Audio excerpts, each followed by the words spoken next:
présente 300 milliards d'étoiles, le podcast qui explore l'univers. Bonjour à tous, il est largement temps aujourd'hui de réparer une injustice. Nous avons chaque mois dans cette émission été tour à tour subjugués par les mystères des trous noirs, des exoplanètes, par les possibilités d'une vie ailleurs et par l'immensité du cosmos. Et nous en avons oublié l'essentiel, celui qui est tellement éblouissant que nous ne le voyons plus. Celui à qui nous devons la vie et qui mettra un terme à notre espèce si elle ne se suicide pas d'ici là. Maître du destin des hommes, seule étoile à portée de sonde parmi les milliards de milliards que l'on peut observer, le Soleil conserve pourtant une flopée de mystères pour les scientifiques. Loin de la sphère parfaite et immuable imaginée par Aristote et Ptolémée, le Soleil est changeant, a une vie, des imperfections, connaît des éruptions, des tempêtes et des cycles d'activité plus ou moins intenses. Il change le climat de la Terre et ses instabilités électromagnétiques pourraient mettre à bas notre civilisation numérique. Le Soleil pourrait-il sonner le glas plutôt que prévu pour l'humanité ?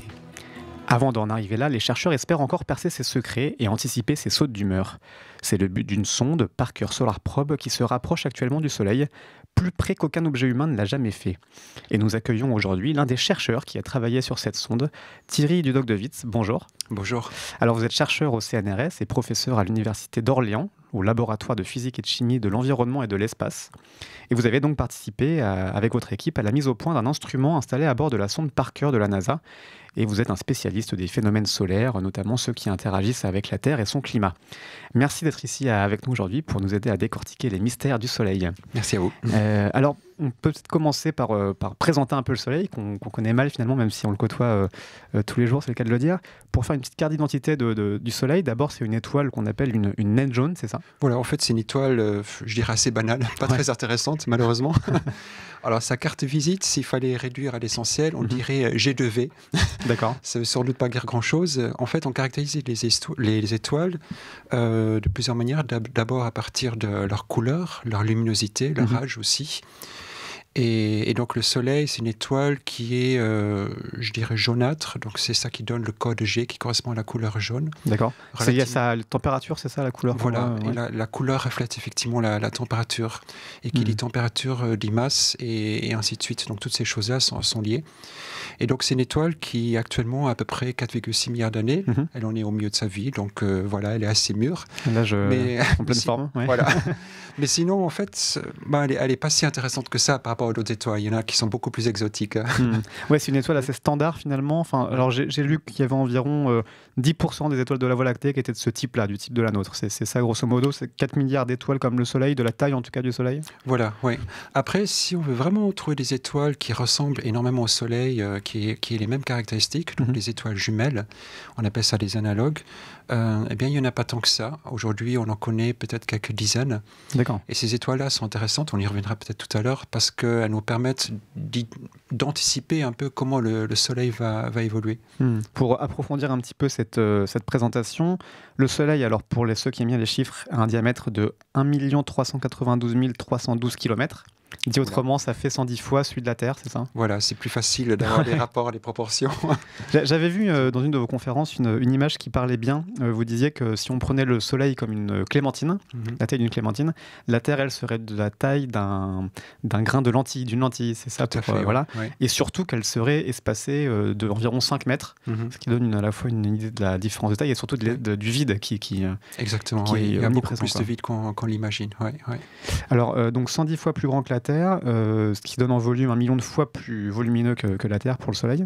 Et en termes de masse, le Soleil est évidemment extrêmement massif, c'est 99,8% de la masse de l'ensemble du système solaire. C'est-à-dire que le reste est vraiment négligeable. Quoi. Vous avez tout dit, effectivement. c'est lui qui, à lui seul, il détermine tout le mouvement du système solaire. Ouais.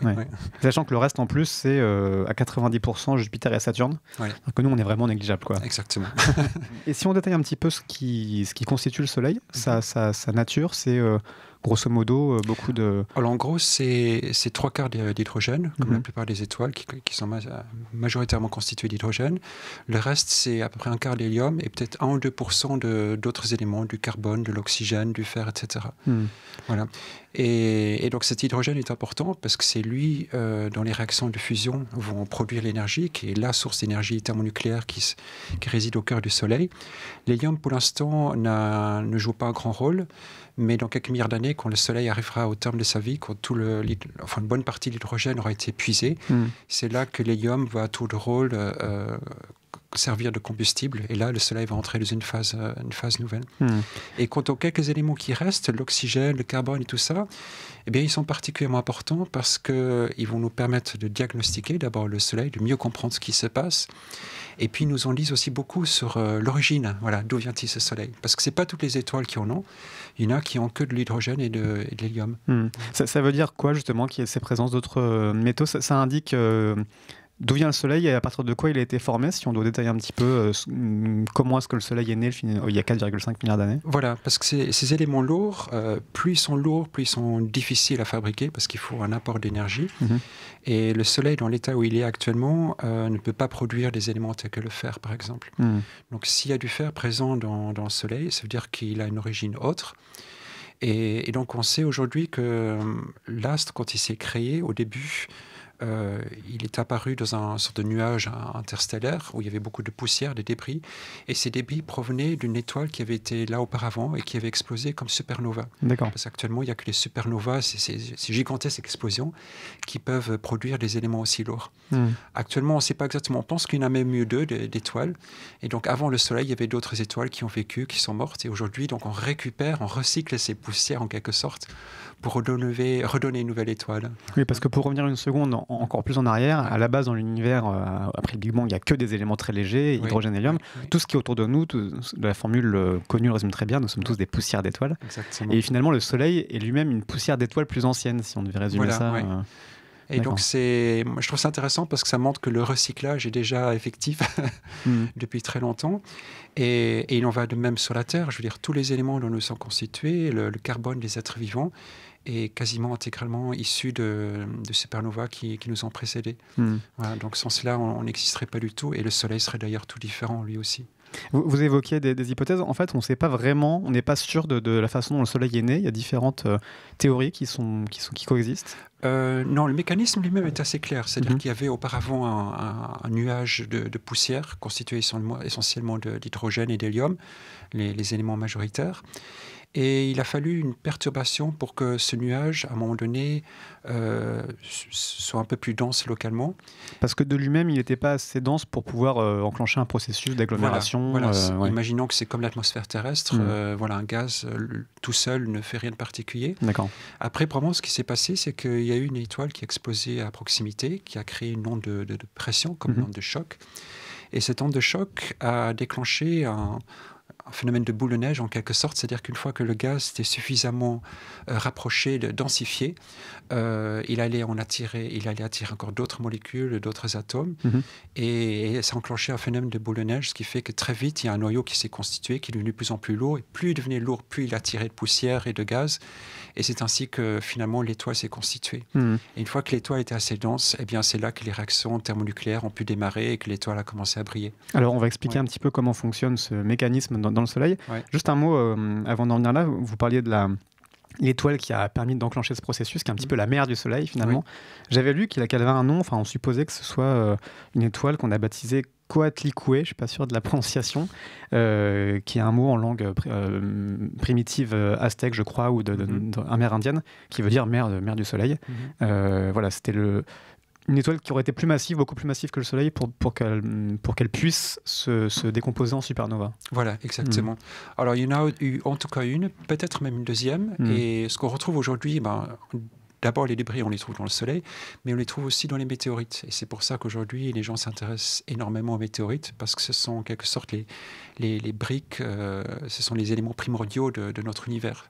Et c'est à partir de ces briques-là que la Terre et les autres planètes de notre système solaire ont été constituées. D'accord. Voilà. Suivant les types d'éléments chimiques qu'on retrouve dans les météorites, on peut dire qu'il y a eu besoin de telle ou telle étoile pour former le... Et quand on regarde les météorites, on voit qu'il y a plusieurs familles, donc les rapports entre éléments et entre isotopes, les éléments ne sont pas tout à fait les mêmes. Et c'est ça qui permet d'affirmer qu'il y a probablement des sources diverses et pas juste une seule étoile. D'accord. Donc nous sommes une étoile de X génération. Le Soleil est d'une étoile de au moins 3e génération, c'est ça? Voilà. Ça nous fait encore un petit peu plus relativiser notre place. Effectivement.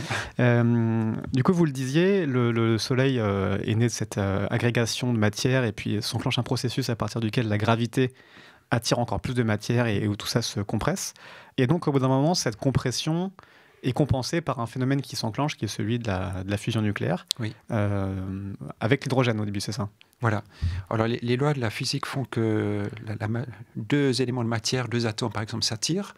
Cette force est très faible, mais c'est elle qui gouverne quasiment essentiellement tout le fonctionnement de notre univers. Donc, c'est la force gravitationnelle. Et donc, plus la matière s'accrète à un noyau, plus cette force augmente, plus ça attire d'autres éléments, jusqu'à un moment où la densité devient telle, et la température aussi, parce qu'il dit accrétion, dit élévation de la température, que ça permet d'amorcer les fameuses réactions de fusion thermonucléaire qui nécessitent donc à la fois une température et une pression élevée. D'accord. Et dès que ça s'enclenche, ça va libérer une quantité énorme d'énergie. Et cette énergie va en quelque sorte contrebalancer la force gravitationnelle, c'est-à-dire qu'elle va essayer de dilater. Il y a un équilibre qui s'atteint. Et c'est ça qui fait, entre autres, que le Soleil, par exemple, c'est comme une bombe nucléaire gigantesque, mais elle ne peut pas exploser parce que ces réactions thermonucléaires, elles poussent la matière vers l'extérieur. La matière, en même temps, elle cherche à aller vers l'intérieur. Et les deux sont en équilibre. Et c'est ça qui permet de maintenir l'étoile de manière très stable et d'avoir une réaction qui continue comme ça pendant des milliards d'années. Alors, on a cet équilibre donc entre force de compression et force d'explosion, voilà. En gros, entre gravité et fusion, enfin, processus issu de la fusion. Et si on regarde dans le détail, le Soleil n'est pas du tout une boule homogène, comme on pourrait le penser, toute jaune et juste de l'hydrogène en fusion. Il y a vraiment plein de couches différentes. Il y a le noyau, là vraiment où a lieu la fusion. Et ensuite, ça fait un peu comme un oignon. Il y a beaucoup de couches différentes. Oui, c'est un peu stratifié, comme la Terre d'ailleurs. Et peut-être, petite parenthèse, aujourd'hui, on en sait plus sur l'intérieur du Soleil que sur l'intérieur de la Terre. D'accord. Voilà. Paradoxalement, c'est un peu étonnant. Grâce à une science assez récente qui s'appelle l'héliosismologie, qui est donc l'analogue de la sismologie terrestre, qui consiste à regarder les vibrations à la surface du Soleil. Et ce sont donc les ondes qui se propagent à l'intérieur du Soleil en l'espace de quelques minutes. D'accord. Et on arrive mieux à lire ça que les ondes sismologiques. Paradoxalement, oui. Je suis toujours un peu surpris, mais bon. Et donc, c'est ça qui a complètement révolutionné notre compréhension du Soleil, parce qu'effectivement, jusqu'à il y a quelques dizaines d'années, on n'en était qu'aux conjectures. D'accord. Pour donner une petite idée, il y a un siècle, on pensait que le Soleil, c'était une boule... À un moment donné, on pensait que c'était une boule de charbon qui brûlait, et puis on se rendait compte que voilà, ça ne tenait pas très longtemps. Oui, il y a à peine un siècle, c'est vrai qu'on a fait des progrès assez fulgurants. On a fait des progrès impressionnants. Après, au début du XXe siècle, je crois que c'est Rutherford qui a été un des premiers à émettre l'idée que c'était la radioactivité qui était à l'origine de toute l'énergie rayonnée par le Soleil, un peu comme pour la Terre. D'accord. Et puis, très vite, les calculs ont montré que ça ne tenait pas la route non plus.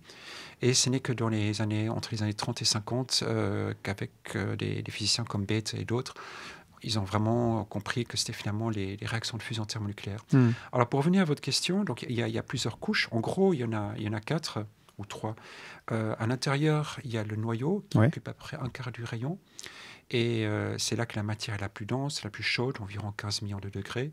Pour vous donner une idée, la densité de la matière, 1 cm3, c'est à peu près 150 fois la densité de l'eau. Donc 1 cm3, au lieu de faire 1 gramme, ferait à peu près 150 grammes. Donc c'est très dense.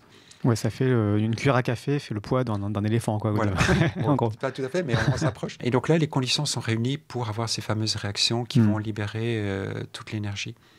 Après, cette énergie va rayonner vers l'extérieur, et au fur et à mesure qu'elle rayonne vers l'extérieur, elle diminue en intensité, et donc on assiste à un refroidissement, et à partir d'un certain rayon, environ un quart, les conditions ne sont plus réunies pour avoir des réactions thermonucléaires, et donc dans ce cas-là, on assiste simplement à une propagation de l'énergie vers l'extérieur, vers l'enveloppe extérieure du Soleil.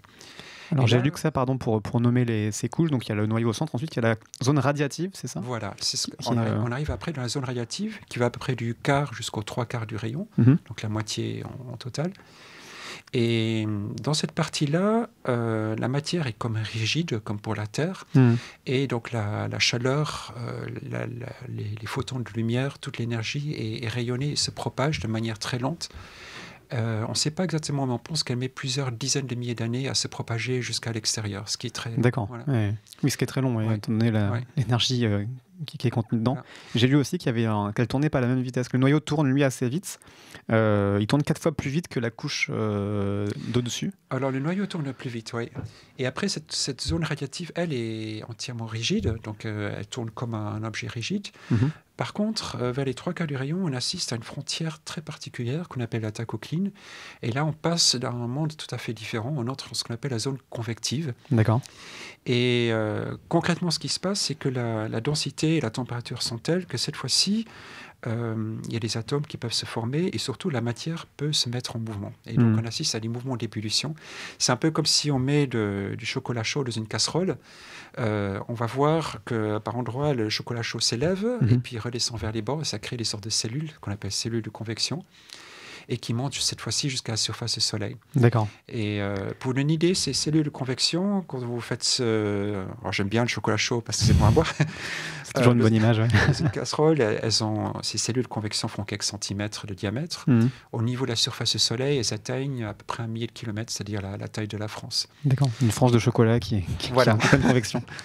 Et donc, c'est ça qui permet à toute cette matière, d'une part, et à l'énergie qu'elle emporte avec elle, de monter jusqu'à la surface. D'accord. Et c'est là qu'on arrive à la toute dernière couche qu'on appelle la photosphère, qui est très mince, qui est la couche visible. Quand on voit le Soleil à nu, en fait, c'est la photosphère qu'on voit. La photosphère comme photon, qui est là d'où nous arrive la lumière directement. Voilà. Et à partir de là, le Soleil n'est plus, je dirais, opaque. On peut voir à travers, il devient translucide. Et donc, c'est en quelque sorte la dernière couche limite, si on peut appeler. C'est la dernière couche du Soleil en lui-même, mais il y a aussi une atmosphère, une genre d'atmosphère autour du Soleil, c'est ça ? Voilà, c'est comme pour la Terre. Après, on passe à l'atmosphère à proprement parler. Et là aussi, alors, c'est structuré en plusieurs couches.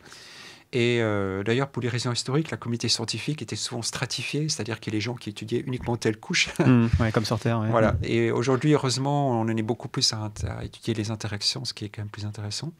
Alors, si je les prends dans l'ordre, ces couches, donc la photosphère, c'est la dernière couche la surface, c'est la surface qui atteint à peu près 5800 degrés Kelvin. D'accord. C'est à peu près pareil que c'est 5500 degrés Celsius, c'est ça le Kelvin, c'est moins 300. C'est à peu près 5500 degrés centigrades Celsius. C'est ça. Ouais. Après, on a une petite couche assez mince qu'on appelle la chromosphère, où la température chute très légèrement. D'accord. Et puis, on assiste à une deuxième frontière qu'on appelle la zone de transition, où tout à coup, et là, c'est complètement contre-intuitif, la température, au lieu de chuter davantage, elle se met à augmenter brusquement. Et on touche ici un des grands mystères, une des grandes questions. Jusqu'à combien de degrés, c'est à peu près Alors, on passe de 6000, on descend un tout petit peu, et puis on monte jusqu'à 1 million, 2 millions, parfois jusqu'à plus de 10 millions. Ah oui, c'est énorme, oui. Ouais. Voilà. Et c'est complètement contraire à ce qu'on devrait avoir, puisque normalement, quand on a un objet chaud, eh bien, plus on s'éloigne, plus la température baisse. C'est le cas du feu de cheminée, par exemple. Heureusement pour nous, d'ailleurs. Et voilà. Et donc, ce mystère-là, c'est aujourd'hui, si vous allez sur Wikipédia, vous regardez les grandes questions ouvertes de la physique contemporaine, vous allez voir, il y a la question combien y a-t-il de dimensions de l'univers, etc. Et puis, il y a la ligne pourquoi l'atmosphère des étoiles est-elle tellement plus chaude. Ça fait partie des grands mystères. Alors, donc, c'est ça qui est, c'est assez hallucinant. Pour résumer, 15 millions de degrés dans le noyau, 5500 à la surface, et ensuite on repasse à voire plus d'1 million dans la couronne. Quoi. Et ça, on ne sait pas du tout pourquoi. Alors, on a il y a des hypothèses. Évidemment, on a plein d'explications et il y a des gens qui se déchirent entre eux pour savoir qui a raison. Et probablement que la vérité, c'est un mélange, c'est un mix de tout ceci. Mais bon, c'est ça qui a motivé le lancement de la mission Parker Solar Probe dont on parlera tout à l'heure. D'accord. Alors, on va y venir. Avant d'en venir à ces mystères du Soleil, on a déjà évoqué un premier mystère du Soleil assez gigantesque. Avant d'en venir à la suite, on va peut-être finir son portrait, son histoire par sa fin probable. On sait aujourd'hui anticiper ce qui va se passer. Vous l'avez dit, il y a cet équilibre entre d'un côté la gravité qui le compresse et la fusion qui l'écarte, et c'est cet hydrogène qui est ce carburant qui lui permet de maintenir cet équilibre. Donc une fois qu'il n'y a plus d'hydrogène, qu'il n'y a plus de carburant, les choses se compliquent un peu. Oui, effectivement, c'est comme pour nous. Alors, cette évolution du Soleil, c'est basé sur des conjectures, sur des hypothèses et des modèles, mais qui sont finalement relativement bien maîtrisés parce qu'on les applique à d'autres étoiles et on arrive à avoir maintenant une idée assez fine de ce qui se passe. Et donc le Soleil, il a aujourd'hui un peu moins de 4,6 milliards d'années. On pense qu'il en a autant pour vivre. Au bout de cette période-là, pendant cette période, sa luminosité va augmenter très lentement, mais c'est à peine perceptible de quelques... Alors dites-moi si je me trompe, j'avais lu 10% par milliard d'années de luminosité en plus. Voilà, c'est l'ordre de grandeur. Ce qui veut dire que dans 1 milliard d'années, avant même d'évoquer une éventuelle englobage de la France dans le Soleil, les conditions devraient être déjà beaucoup trop chaudes pour nous, quoi. Oui, probablement, c'est le cas. Quoi qu'il y ait des mystères, parce qu'au début de son existence, le Soleil, si j'extrapole en remontant le temps, était moins lumineux qu'aujourd'hui. Et une des grandes énigmes de la science pour laquelle on commence à avoir des réponses aujourd'hui, c'était, le Soleil était donc moins lumineux qu'aujourd'hui, et donc la Terre devait être moins chaude. Or, on sait qu'au début, la Terre a très vite connu de l'eau sous forme liquide, ce qui est un peu contradictoire parce que normalement la Terre aurait dû être complètement gelée. Et donc aujourd'hui, on a des explications qui font intervenir les gaz à effet de serre et il y a d'autres facteurs locaux qui peuvent compenser. Et la taille des continents et tout ça. Oui, notamment Vénus aussi avait eu une période, on en avait parlé dans un autre podcast, où elle était potentiellement vivable avec de l'eau liquide, avant de devenir une fournaise aujourd'hui. Voilà, à un moment donné, elle a bifurqué, elle est partie sur la voie... Le côté obscur des planètes habitables. Exactement. Donc vous disiez, la luminosité augmente progressivement, avant même qu'il n'y ait plus d'hydrogène disponible. Et ensuite, ça se complique. Et donc à partir d'un certain moment, une bonne partie de l'hydrogène aura été épuisée, pas totalement. Et là, les conditions sont réunies pour amorcer cette fois-ci les réactions de fusion thermonucléaire de l'hélium, qui sont plus contraignantes puisqu'ils font une température et une pression plus élevées. Mais en retour, ces réactions-là libèrent davantage d'énergie. D'accord. Donc ce qui va se passer, c'est que tout à coup, la fournaise va être beaucoup plus réactive, c'est-à-dire que grosso modo, le Soleil va réunir plus d'énergie, va croître en taille. Et va probablement englober Mercure, ça c'est sûr, Vénus très probablement, et peut-être même aller quasiment jusqu'à l'orbite de la Terre. Mais donc c'est vraiment une expansion énorme, quoi. Voilà, ça va devenir une géante rouge. Pendant une phase qui durera, là on se situe à des échelles de temps beaucoup plus courtes, c'est des centaines de millions d'années. Et donc très rapidement, cet hélium va brûler, va dégager énormément d'énergie, donc le Soleil sera gigantesque, une boule rouge, avant de se contracter et de finir comme une étoile blanche assez chaude et qui va très lentement s'éteindre et finir comme une naine blanche. Et tout à la fin comme une naine sombre. Voilà. Oui, le principe, c'est celui que vous évoquiez, c'est une fois qu'il n'y a plus de carburant, il n'y a plus rien pour compenser la contraction, et donc tout ça se contracte. Les contours de la géante rouge, ce gaz-là, lui, il va continuer à se dilater, à disparaître dans l'espace, et au centre, ce sera une boule d'hélium, c'est ça, du coup, qui va se condenser en naine blanche. Exactement, voilà, vous savez tout. Et oui, et en passant, le Soleil va perdre une bonne partie de sa matière aussi, donc il y a toute une partie qui va s'évaporer dans l'espace. Je crois le Soleil devrait perdre à peu près la moitié de sa masse. D'accord. Avant de se recontracter sur elle et donc de finir. Donc c'est intéressant parce qu'elle montre vraiment que l'étoile a une naissance, une évolution, une phase relativement mûre, ce qu'on connaît aujourd'hui, enfin adulte, et puis une fin qui va finir en queue de poisson. Il n'y a vraiment rien d'immuable dans la vie, malheureusement, ni dans le cosmos. Ce qu'on évoquait en introduction, on en déplaise à Aristote. Et donc, naine blanche, et même après, si on prolonge, une fois que cette petite naine blanche sera refroidie, sera une naine noire, ce qu'on appelle une naine noire, c'est ça, voilà, qui sera par définition invisible. Et ça, c'est des espèces d'étoiles mortes dont on a plusieurs traces dans l'univers. En tout cas, il y a en théorie beaucoup de naines noires comme ça, qui sont des vestiges, des ruines d'anciennes étoiles. Alors, les vraies naines noires, en fait, on n'en connaît pas tant que ça. Elles sont relativement rares. Et donc, là encore, on fait des hypothèses. Elles sont rares d'une part parce que c'est des étoiles qui ont dû avoir une durée de vie déjà assez longue par rapport à l'âge de l'univers, et d'autre part parce qu'elles sont difficiles à observer. Par définition. Mais bon, on sait que forcément le Soleil va finir. Donc le Soleil, pour reprendre une question que parfois on pose, c'est est-ce qu'il y aura une supernova ou quelque chose? Eh bien non, parce que le Soleil n'a pas la taille, la masse nécessaire. Pour ça, il faut des étoiles plus massives. Oui, suivant la masse de l'étoile, ça fait toute une gamme de réactions différentes. Voilà, c'est la masse qui détermine l'issue finale. Bon, voilà pour la fin programmée. Désolé pour le spoil.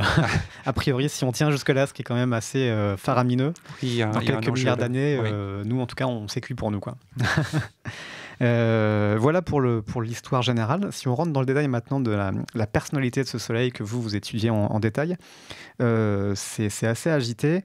Il y a beaucoup de types de rayonnements différents dans le Soleil, notamment ce qu'on appelle les vents solaires. C'est quoi les vents solaires? Enfin, d'où vient le vent solaire qui nous provient en continu du Soleil? Alors ce vent solaire, c'est un peu mystérieux parce qu'on ne savait pas du tout, on ne se doutait pas que ça existe. Avant que les premières sondes sortent de l'environnement terrestre à la fin des années 50. Ouais. Et là, ça a été une vraie révolution. Découvrir que l'espace, d'une part, il n'est pas vide, qui peut être radioactif aussi, ça c'est autre chose, mais surtout que dans cet espace, il y a un flux de matière. Alors le Soleil, comme la plupart des étoiles, perd en permanence la matière. Alors l'ordre de grandeur, c'est à peu près 2 millions de tonnes par seconde. C'est rien par rapport à la masse du Soleil, mais c'est quand même considérable. À notre échelle, c'est déjà beaucoup. Oui, oui. Et donc cette matière, ce sont essentiellement des protons, des électrons, des atomes d'hydrogène, des atomes d'hélium qui s'en vont et qui s'échappent à l'attraction gravitationnelle du Soleil. Ce qui n'est pas du tout trivial. Déjà, arriver à expliquer comment ces atomes arrivent à s'arracher à l'attraction gravitationnelle extrêmement forte du Soleil.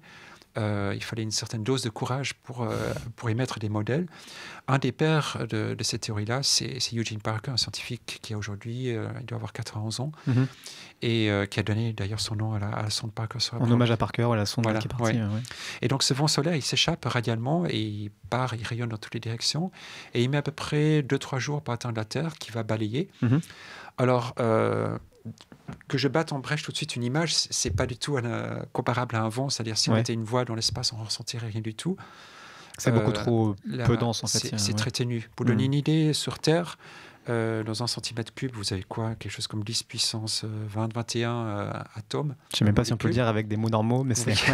Alors que dans le vent solaire, on en est à une dizaine, typiquement. 10 particules par centimètre cube. Voilà. Donc il y a à peu près 20 ordres de grandeur par rapport au vent qu'on pourrait ressentir sur Terre. Donc ça change du vide cosmique qu'on imaginait, mais c'est quand même pas grand-chose. Exactement, ouais. Et vous le disiez, donc c'était des protons, des électrons, c'est ce qu'on appelle le plasma, c'est ça?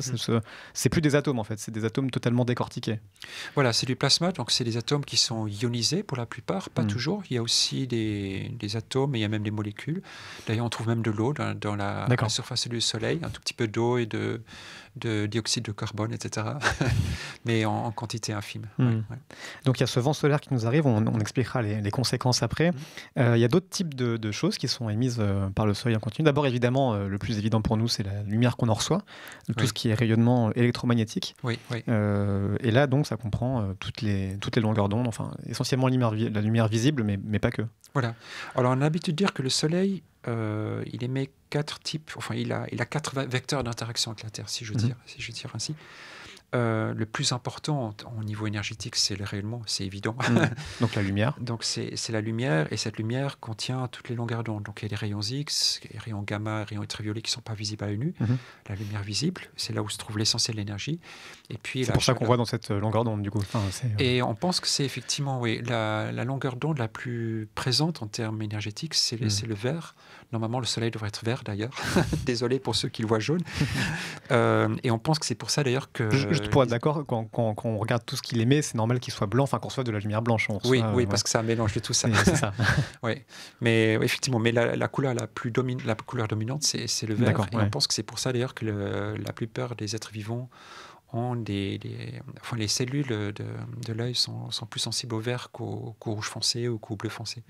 C'est un rapport avec le fait que la chlorophylle soit basée sur le vert, ou c'est pas du tout? Probablement, c'est pas exclu, effectivement. D'accord. Et donc ce Soleil, il émet surtout de la lumière. Alors, pour vous donner une idée de l'ordre de grandeur, au niveau de la Terre, cette luminosité représente à peu près 1,3 kW par mètre carré. D'accord. Donc si je pouvais mettre un panneau solaire au-dessus de l'atmosphère terrestre, parce que l'atmosphère absorbe un peu, si je pouvais sortir un panneau solaire de l'atmosphère et que je captais la lumière solaire, j'aurais à peu près 1,3 kW par mètre carré. D'accord. Avec un panneau solaire qui a un rendement infini. Enfin. Donc ça, c'est vraiment... C'est à peu près 99,9% de l'énergie. Le reste nous provient sous forme donc de matière, c'est ce vent solaire dont on parlait ici. Alors là encore, ce vent solaire, il a 2 aspects. Il y a le vent lui-même, donc c'est les particules qu'on appelle thermiques parce qu'elles ont la température qu'elles avaient lorsqu'elles sont quittées le Soleil. Peut-être, excusez-moi, je vous interromps, une précision pour qu'on distingue bien ces différents rayonnements. La lumière, elle, c'est ce qu'il y a de plus rapide, d'après Einstein, qui nous arrive. Donc cette lumière à 300 000 km/s, elle nous arrive en 8 minutes. 8 minutes top chrono, elle arrive au niveau de la Terre, elle file en ligne droite et voilà. Et par contraste, ces particules-là qui nous arrivent, vous disiez, c'est 2-3 jours le vent solaire pour Exactement. arriver. Ces particules-là mettent plus de temps et elles vont avoir tendance à suivre les lignes de champ magnétique puisque l'espace est rempli de champs magnétiques. ce champ magnétique est essentiellement généré par le Soleil lui-même. Et donc ces particules ont tendance à suivre les lignes de champ magnétique, donc elles ne peuvent pas se propager aussi librement. Un peu comme des rails en fait, ça suit. Exactement, ça, ouais. Et à côté de soi, le Soleil de temps en temps subit des sautes d'humeur, ce qu'on appelle les éruptions, qui peuvent se manifester de plusieurs manières. Et donc les plus grosses éruptions vont émettre des particules qui vont accélérer très fortement. Et là, ces particules ne vont plus mettre, c'est toujours des protons et des électrons, ne vont plus mettre quelques jours pour nous atteindre, mais quelques heures cette fois-ci. D'accord. À une vitesse qui va frôler la vitesse de la lumière. Alors, elles sont plus rares. La quantité d'énergie qu'elles portent, c'est infime, parce que c'est presque rien. Mais au niveau dégâts, au niveau impact sur notre environnement, là, il y a des choses à dire, par contre. Oui, parce que justement, en temps normal, la Terre est protégée par sa propre magnétosphère. Nous avons un champ magnétique, contrairement à Mars ou contrairement aux astronautes dans l'espace, quand ils s'éloignent, s'ils s'éloignaient vers Mars, qui seraient totalement soumis à ces dangers. Mais ce champ magnétique a des limites, c'est-à-dire que s'il est trop bombardé, il peut céder, en fait. Oui. Exactement. Ce sont des rails, comme vous le disiez. Après, la particule, si elle a suffisamment d'énergie, elle ne va pas toujours suivre exactement le même rail. Elle peut aller loucher à droite et à gauche. Et puis surtout, elle peut subir des collisions et donc passer d'un rail à l'autre. Et c'est comme ça que les particules, finalement, elles arrivent à pénétrer à travers le bouclier magnétique terrestre. D'accord. Alors, en temps normal, ça ne fait pas grand-chose. Ça fait des jolies aurores boréales qu'on voit si on va en Islande ou si on voit des belles photos. Il y a un mécanisme assez compliqué que vous expliquez dans vos vidéos avec des schémas. On ne va pas le faire là parce qu'on n'a pas de schéma en podcast.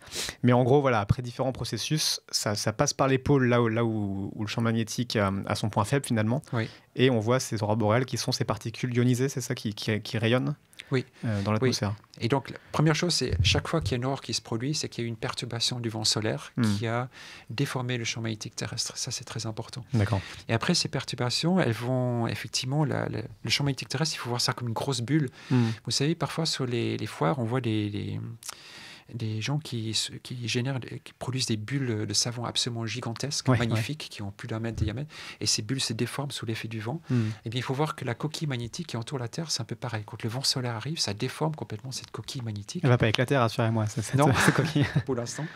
Et chaque fois qu'elle se déforme, eh bien, ça génère de l'énergie, et cette énergie va accélérer des particules qui viennent non pas de l'avant du Soleil, mais de derrière la partie arrière de la Terre, qu'on appelle la queue, et qui vont se précipiter l'atmosphère vers les pôles, comme vous le disiez. D'accord.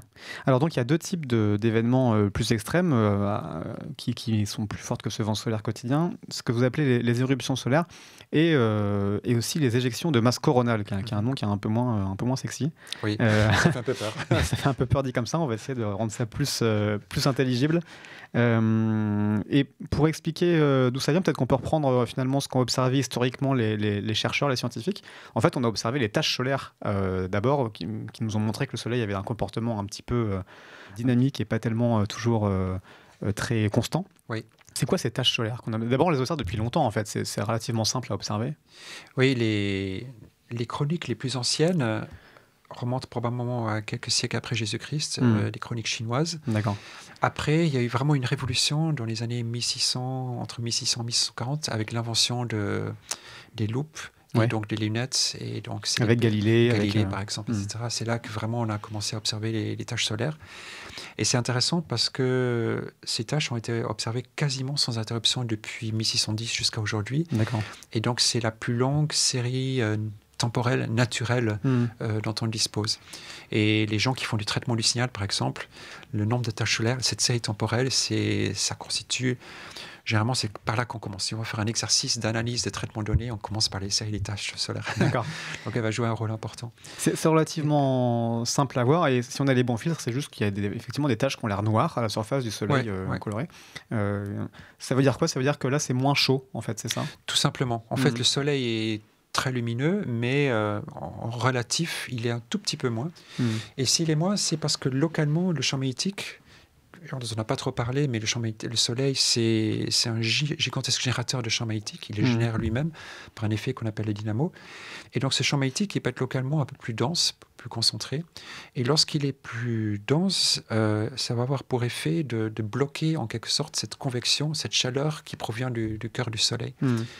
Et la conséquence, c'est que la surface sera un tout petit peu plus froide, et c'est ça qui donne lieu, naissance à ces fameuses taches solaires. D'accord.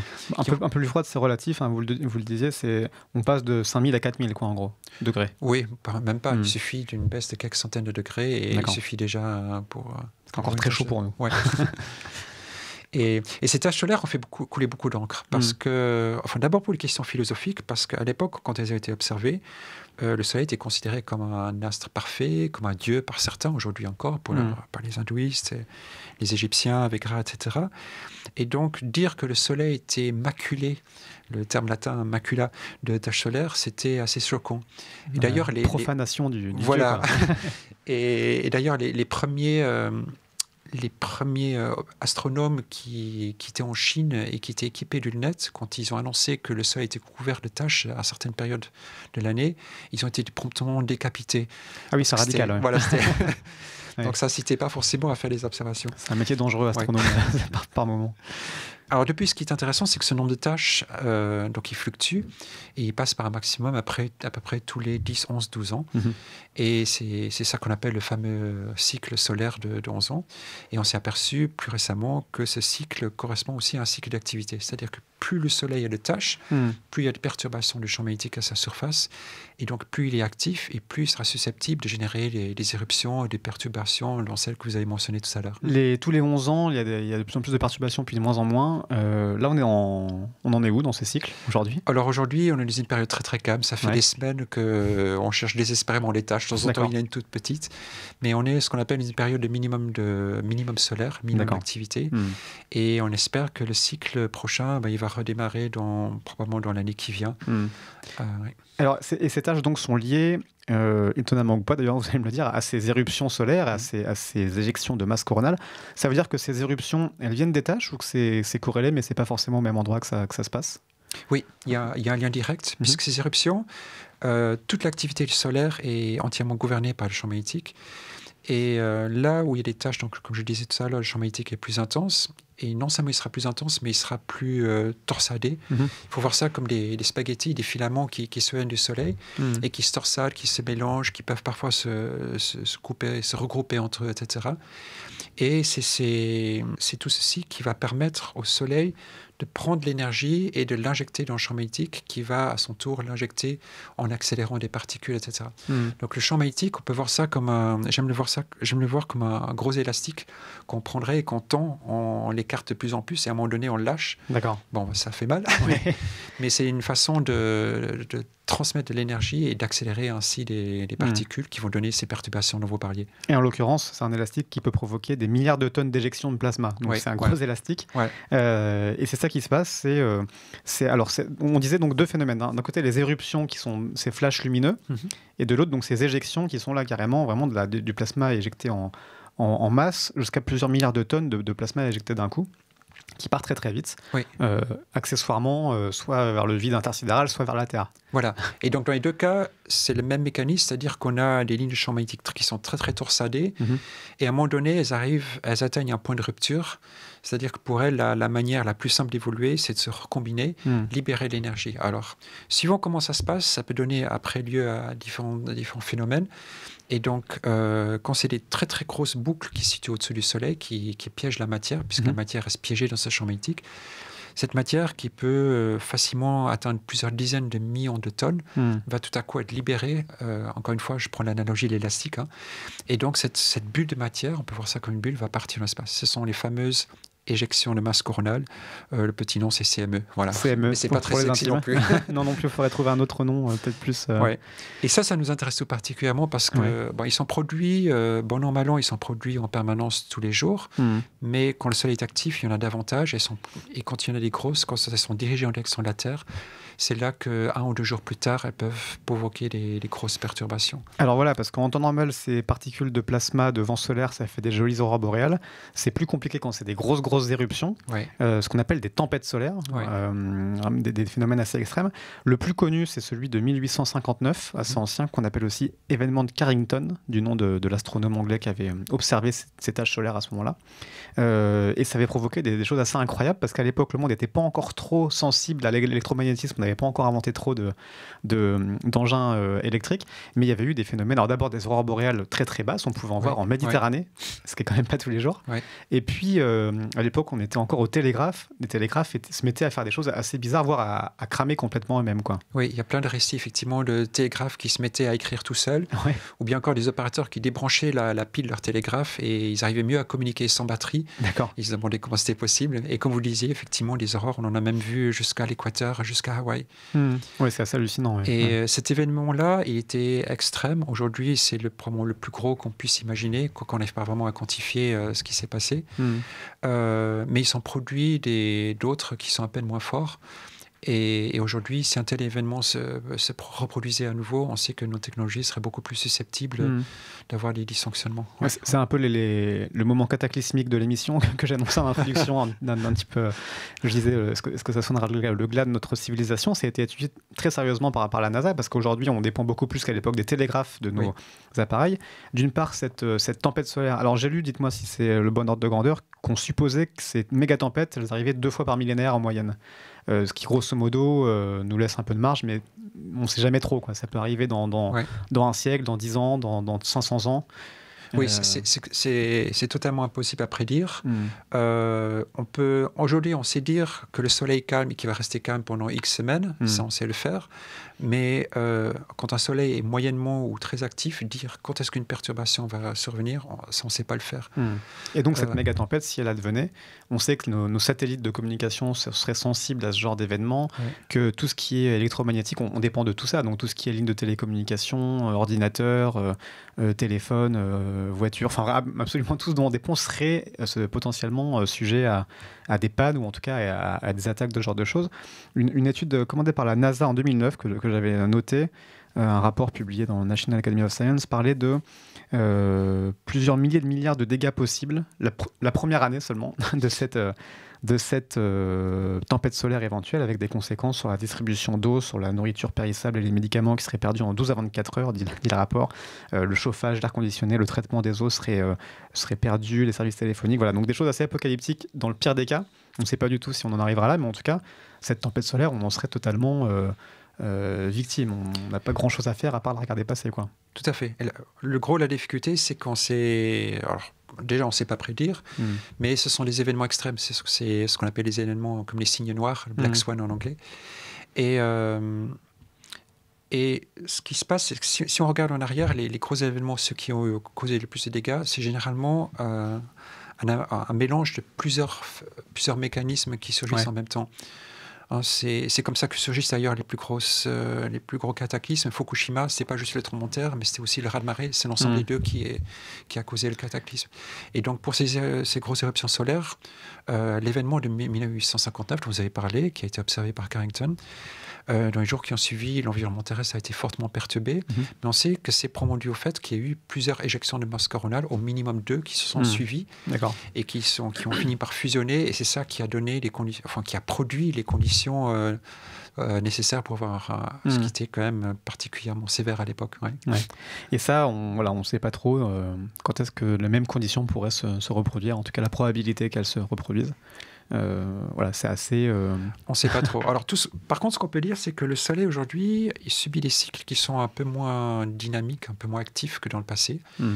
Dans les années 80, 90, 2000, les cycles avaient se manifestés par davantage de taches solaires, plus d'éruptions, et donc un risque accru. Et aujourd'hui, le Soleil se montre un peu plus léthargique, au point que certains se demandent même s'il ne va pas rentrer dans une phase de léthargie totale, comme il s'en est produit une dans les années entre 1600 et 1700. Il y a eu des périodes où il n'y avait quasiment pas de taches solaires pendant plusieurs décennies. Alors justement, j'allais y venir, c'est l'autre aspect très important pour nous de ces activités solaires, c'est son influence sur le climat. Parce que là, on parlait des tempêtes de plasma, mais en soi, la variation de la quantité de lumière reçue change la quantité de chaleur produite sur Terre, quoi. Et donc, on a des variations avec ces cycles qui jouent sur le climat, et vous parliez de périodes où c'était moins intense. Voilà, bien évidemment. Alors, quand on fait un bilan énergétique tout simple du climat, les physiciens commencent généralement par ça. Ils font un bilan énergétique et ils regardent où sont les pertes et les apports. Le Soleil, à lui tout seul, représente 99,98%, je crois, de l'énergie qui arrive sur Terre. D'accord. Le reste, c'est le volcanisme, etc. Donc, c'est la l'énergie interne de la Terre. Voilà. Et donc, on pourrait logiquement imaginer qu'il suffirait de changer la quantité rayonnée d'un chouïa pour que ça ait un impact énorme sur le climat, ce qui est vrai. Ouais. La difficulté maintenant, c'est de remonter dans le passé et de savoir de combien le rayonnement peut changer. Et malheureusement, cette quantité-là, pour la mesurer, il faut sortir de l'atmosphère terrestre. Et aujourd'hui, on la mesure, enfin le rayonnement total du solaire, qu'on appelle l'irradiance totale, on la mesure que depuis les années 80. D'accord. Et encore avec des incertitudes. Et donc remonter dans le passé, c'est extrêmement difficile. Et là, on s'appuie sur des modèles, on fait des conjectures, on fait des hypothèses, etc. Mais ça laisse des barres d'erreur assez importantes. Il y a des barres d'erreur, mais ce qu'on sait, vous le disiez, c'est la quantité de taches solaires qui donne peut-être des indices sur l'activité du Soleil. Voilà, et la on sait que c'est lié au nombre de taches solaires. Alors, il y a quelque chose qui a pas mal intrigué les gens, c'est que pendant le règne de Louis XIV, c'est facile à se souvenir, c'est le roi Soleil. Ouais, justement. Il y a eu tout un épisode d'une 60aine d'années où le Soleil a connu très peu de taches. Malheureusement, il y avait peu d'observateurs aussi à l'époque. Donc aujourd'hui, il y a pas mal d'historiens. Trop décapités à l'époque. Voilà. Qui sont en train de voir si c'est un biais d'observation ou si c'est réel. Et paradoxalement, le climat était un peu plus froid, un peu plus humide en Europe. Mais en Europe seulement, pas en Amérique du Sud, par exemple. Oui, c'est le moment qu'on appelle le petit âge glaciaire, en fait, où en Europe, il y a eu une période vraiment beaucoup plus froide. Alors, pas aux États-Unis, mais dans d'autres endroits du monde aussi. Oui. Et pour ceux qui aiment bien les noms bizarres, c'est ce qu'on appelle le minimum de Maunder, c'est ça ? Voilà, exactement. Cette faible activité solaire. Et là, on voit une corrélation directe entre faible activité solaire et augmentation des glaces, en tout cas localement. Tout à fait. Sauf que si vraiment il y avait une corrélation, ce mécanisme devrait s'appliquer à la Terre entière et pas juste à l'Europe. Ouais. Et donc aujourd'hui, l'état actuel des connaissances, il y a deux mécanismes qui sont mis en avant. Le premier, ce sont les volcans. Et il se passe que, pour un certain hasard, il y a eu davantage d'éruptions volcaniques quand le Soleil était calme. On ne pense pas qu'il y a un lien entre les deux, mais bon, on ne sait jamais. Et il y a eu des éruptions volcaniques majeures qui ont donc contribué à refroidir le climat localement. Et donc on sait que ça a joué un rôle sur le petit âge glaciaire, c'est sûr. Ouais. Et après, le Soleil, quel a été son rôle ? On pense qu'il a eu un rôle faible, mais quantifiable, notamment via le rayonnement ultraviolet. Et c'est ça qui permettrait d'expliquer pourquoi il y a des effets régionaux.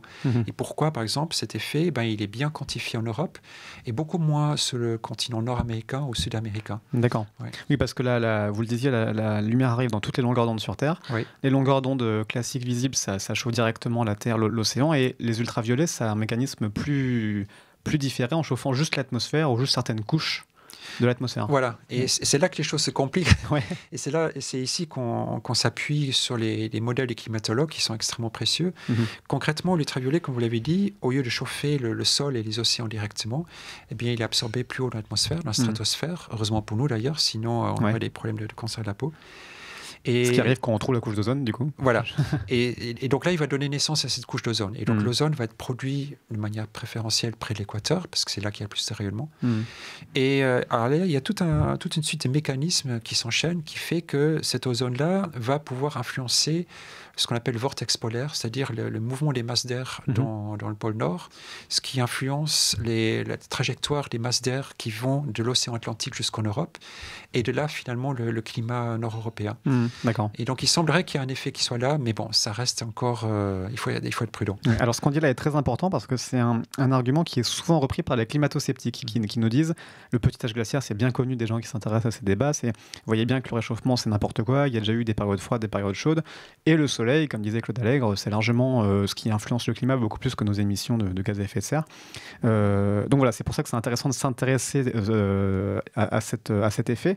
Aujourd'hui, on sait que ça a un impact, mais que ça a un impact bien moindre que nos émissions aujourd'hui d'après nos modèles, quoi. Voilà, je pense que la référence dans le domaine, ce sont les derniers rapports du GIEC, où ils disent que le Soleil a une contribution qui n'est pas nulle, mais qui est faite par rapport au gaz à effet de serre. D'ailleurs, la preuve, c'est que le Soleil aujourd'hui il baisse en intensité, alors que la température ne fait qu'augmenter. La température continue de monter, pas indépendamment, mais presque de ces cycles de 11 ans du Soleil dont on a parlé. Alors, on pense, certaines observations suggèrent que ce cycle de 11 ans se retrouve dans les mesures de température ou de régime de pluviosité, par exemple. Mais c'est à la limite de ce qu'on sait détecter. On est vraiment noyé dans le bruit du système climatique qui, lui, est très agité. J'avais entendu une de vos collègues qui disait que cet effet de ces cycles solaires, ça avait un impact de l'ordre de 0,1 à 0,3 0,1 à 0,3 degrés Celsius sur le climat. Exactement. Donc, c'est l'amplitude de courir un cycle solaire si on pouvait le mesurer. D'accord. Et par-dessus ça, imaginez que vous rajoutez 1 ou 2 degrés de fluctuation naturelle. Et donc, vous voyez que dénicher 0,1 à 0,3 degrés dans 1 degré. Aujourd'hui, on s'est réchauffé d'1,1 degré à cause des activités humaines. Et il y aurait dans cet 1,1 degré une incertitude sur 0,1 ou 0,2 ou 0,3 qui serait liée à d'autres choses, quoi. Ceci dit, il faut être prudent. Beaucoup d'études, surtout celles des climato-sceptiques, sont basées sur des corrélations. On voit une corrélation, on voit un cycle de 11 ans dans une mesure de température, on se dit tiens, c'est le Soleil. Ce qui est important ici, c'est pas de détecter une corrélation, parce que la corrélation elle-même ne nous apprend rien du tout. C'est de voir quels sont les mécanismes. Parce qu'une fois que vous avez compris les mécanismes, c'est là que vous pouvez réfuter et discuter et voir et avancer. C'est comme ça que la science avance. Par ailleurs, on peut en tenir compte dans l'autre sens, c'est-à-dire qu'on peut malheureusement s'attendre à ce qu'une fois que le cycle sera à nouveau à la hausse, ça accélère encore le réchauffement. Si on repart là, si on est en fin de cycle et que le Soleil se met de plus en plus actif, ça pourrait, en tout cas sur 11 ans, peut-être... oui, mais ça reste infime de toute façon. C'est des broutilles. Encore une fois, on parle de dixièmes de degrés par rapport à une fin du XXe siècle qui sera plus chaude de quoi, de 2, 3, 4 degrés. Donc si on fait des efforts, en tout cas, parce qu'on sait que ça pourrait même être pire. Je crois qu'il y a des enjeux maintenant ailleurs. Revenons au cas du Soleil. Donc on a parlé de ces tempêtes solaires, on a parlé de l'effet sur le climat, du fait que c'était difficile à prévoir, et c'est justement le but de cette sonde, donc Parker Solar Probe, la sonde Parker, qui est partie vers le Soleil pour essayer de nous en apprendre plus, parce qu'aujourd'hui, finalement, il faut être plus proche du Soleil pour mieux comprendre ce qui se passe. Alors ça, je dirais que c'est le rêve absolu par rapport à ça, la preuve. Et ce que je trouve absolument génial, c'est que dès les années 50, avant même que l'homme soit allé dans l'espace, l'homme savait qu'un jour il y aurait des fusées, enfin les fusées existaient déjà, qu'il y aurait des satellites, et déjà il y avait une commission qui avait planché sur les futures missions et qui avait dit un jour il faudra aller le plus proche possible du Soleil parce qu'on ne sait absolument pas ce qui se passe là-bas. C'est le rêve d'Icare, quoi. Dès le début on veut aller toucher c'est le le rêve d'Icare, effectivement, transposé à l'époque moderne. Alors il y a eu projet sur projet en 1960, dans les années 70, 80 et ainsi de suite, et chaque fois ils étaient retoqués parce qu'ils étaient trop compliqués, trop risqués, et surtout les technologies n'étaient pas à la pointe, ne pouvaient pas résister à la chaleur dantesque. Voilà. Et aujourd'hui, on espère pouvoir résister. En tout cas, il y a une sonde qui est partie, donc la sonde Parker une sonde de la NASA qui est partie vers le Soleil en avril, en 2018. En 12 août 2018. 2018, voilà. C'est ça. Et elle a fait déjà 3 passages à proximité du Soleil. Le troisième, c'était tout récemment. Et pour l'instant, la sonde se porte bien. Donc, c'est bon signe. À proximité, ça veut dire, je crois que c'est 25 millions de kilomètres aujourd'hui, on s'est approché. C'est-à-dire, sachant que la Terre est à 150 millions de kilomètres, là, on s'est rapproché. Effectivement, je fais la conversion. Alors, à ces échelles-là, on a l'habitude de compter soit en unité astronomique, c'est-à-dire l'unité de longueur Soleil-Terre, soit encore en rayons solaires, ce qui est plus commode. Et donc, pour donner une idée, Parker Solar Probe, actuellement, s'est approché jusqu'à 37 rayons solaires de la surface solaire. Et à la fin, ce sera à 9 rayons solaires de sa surface. D'accord. C'est-à-dire 6 millions de kilomètres, c'est ça va se rapprocher. 6 millions, oui. Si je mettais la Terre et le Soleil à 1 mètre d'écart, c'est comme si on était à 4-5 cm du Soleil. D'accord. Donc c'est complètement inouï, et c'est un rêve, et je trouve que c'est magnifique, c'est un exploit technologique. Moi, je suis plein d'admiration pour les ingénieurs qui ont réussi à concevoir ça et à porter le projet. Mais alors, vous en êtes, soyez plein d'admiration aussi pour vos équipes. Expliquez-nous à quel instrument a participé votre équipe du coup dans cette sonde? Alors, il y a 4 chaînes d'instruments à bord de ce satellite, et chaque instrument est constitué de plusieurs parties qui sont fournies par des équipes différentes. Et voilà, il y a des différentes contributions françaises à différentes parties des instruments. Et le seul instrument qui est entièrement français, c'est notre capteur. C'est un petit capteur qui mesure le champ magnétique, ou plutôt les fluctuations du champ magnétique. D'accord, pour comprendre ces spaghettis dont vous parliez. Justement. Voilà, exactement. Et ça nous intéresse parce qu'on pense que ces fluctuations, c'est probablement une des explications possibles des mécanismes de chauffage dont on parlait tout à l'heure. Voilà. Qu'est-ce qu'on veut comprendre? On veut mieux anticiper comment se forment ces torsades dont vous parliez, on veut mieux comprendre d'où elles viennent et mieux les anticiper. On a cet espoir-là. Oui, alors concrètement, ce mystère du chauffage, donc pour reprendre, on a le Soleil qui est à 6000 degrés, on a sa couronne qui est à plusieurs millions de degrés, et entre deux, on n'a presque rien. Donc il faut que quelque chose transporte la chaleur. Ouais.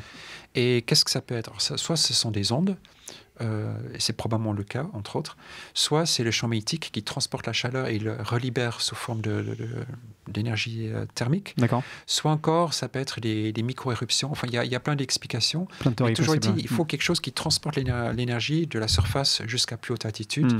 Et c'est pour ça qu'actuellement, il n'y a pas encore le consensus. La sonde pourrait apporter cette preuve définitive, trouver une trace soit d'un champ magnétique, soit d'un autre vecteur. Alors on l'espère. Ouais. Ceci dit, quand on va dans une région inconnue, a fortiori le Soleil, comme c'est le cas ici, on va peut-être répondre à une question, puis on va en ouvrir 3 autres. Ouais, c'est comme ça que ça se passe. Ouais. Alors déjà, aujourd'hui, je peux déjà dire qu'avec les éléments, enfin les premières observations, on a déjà quelques éléments de réponse, mais on n'a pas encore la preuve, puisqu'il faudra vraiment s'approcher davantage et vraiment aller là où le chauffage s'effectue, c'est-à-dire à quelques 10 rayons solaires de la surface. C'est 2025, c'est ça le passage le plus proche, voilà, ultime. Ouais. Il faut attendre encore un tout petit peu, donc la sonde va se rapprocher petit à petit. Comment on fait pour s'approcher? Si on a des boucliers thermiques qui sont mis en place, des choses qui sont extrêmement sophistiquées pour que la sonde puisse résister à ces températures, justement? Alors voilà, il y a pas de... La seule solution, effectivement, c'est de tout protéger. Donc, c'est de se cacher derrière un gigantesque, ce qu'on appelle un bouclier thermique. Et ce bouclier thermique, c'est comme un gros millefeuille constitué de carbone, de couches de carbone en nid d'abeille et de céramique. D'accord. Et donc, il s'use petit à petit, la surface se vaporise un tout petit peu, mais derrière, les instruments sont au frais.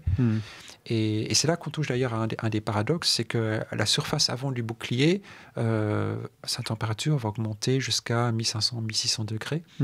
Par contre, derrière ce bouclier thermique, les instruments sont exposés au vide interstellaire. Et donc, si on ne fait rien, leur température chute jusqu'à moins 180 degrés. Oui, on est sur un contraste assez... Et donc, on arrive à des aberrations totales. Et d'ailleurs, une des choses qui nous a causé beaucoup de soucis, et encore aujourd'hui, c'est qu'un instrument comme le nôtre...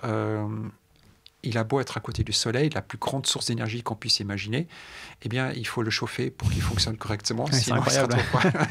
Il risque de mourir de froid à côté du Soleil. Il risque de mourir de froid. Et malheureusement, pour le chauffer, il faut de l'énergie. Cette énergie, normalement, on le prend avec des panneaux solaires. Et là, manque de peau, près du Soleil, il n'y a pas question de déployer des panneaux solaires. Mais c'est ce qu'on disait, c'est les vents solaires et les tempêtes risquent de le détruire assez rapidement. Oui, et surtout la luminosité, le rayonnement est tellement intense que la surface, elle grillerait, elle fondrait en un rien de temps. Donc, ce serait la mort. Ouais. Comment on fait, du coup, alors, pour les réchauffer? Alors, du coup, le satellite a des petits panneaux solaires qu'il déploie, mais uniquement lorsqu'il est loin du Soleil. Et quand il est près du Soleil, les panneaux sont bien repliés contre lui, tout à fait à l'ombre, et on espère que ça se passe bien. Oui, parce qu'il fait des passages elliptiques, il n'est pas proche en permanence du Soleil. Il s'éloigne, il tourne autour, mais il a des petits passages de pause où il peut se régénérer. Quoi. Exactement. Quand il passe près du Soleil, il met une dizaine de jours à proximité, et après, il s'éloigne très rapidement. Il ralentit et puis hop, il repart pour une deuxième plongée et ainsi de suite. Ouais. Bon, et au-delà des mystères sur le fonctionnement, est-ce qu'on a cette capacité aussi, est-ce qu'on espère avoir cette capacité d'anticipation? Est-ce que ce genre de sonde peut nous dire, justement là on voit qu'il se passe une tempête, du coup de nous dire les gars dans 6 heures ou dans 2 jours ça va être compliqué, protégez-vous. On peut avoir ce genre de... Alors on aimerait bien. Et je pense qu'il y a des cas où ça sera sûrement le cas. Actuellement malheureusement le sol est assez calme, donc on n'a pas vu de tempête et on n'a pas eu la chance d'être exactement au bon moment, au bon endroit pour l'observer, mais c'est pas exclu. Ceci dit, les instruments, les télescopes qui observent le Soleil, donc tout ce qui est imagerie, apportent énormément d'informations parce que ça permet de voir le Soleil dans son intégralité, en tout cas la face visible. Et là, c'est intéressant. Et c'est d'autant plus intéressant qu'il y a un autre satellite qui va être lancé au mois de février, on l'espère, qui s'appelle Solar Orbiter, qui est un peu le cousin de Parcours Solar Probe, qui ira moins loin, mais qui sera équipé de toutes sortes de télescopes. Donc les deux se compléteront de ce côté-là.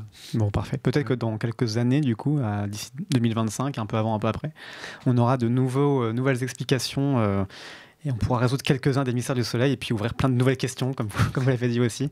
Merci beaucoup, en tout cas, Thierry Dudoc de Witt, pour toutes ces explications sur notre astre. Merci et merci à Roman Munier, aux commandes toujours de cette émission. Et merci à vous tous qui nous écoutez et on se retrouve très vite le mois prochain pour une nouvelle émission sur l'univers.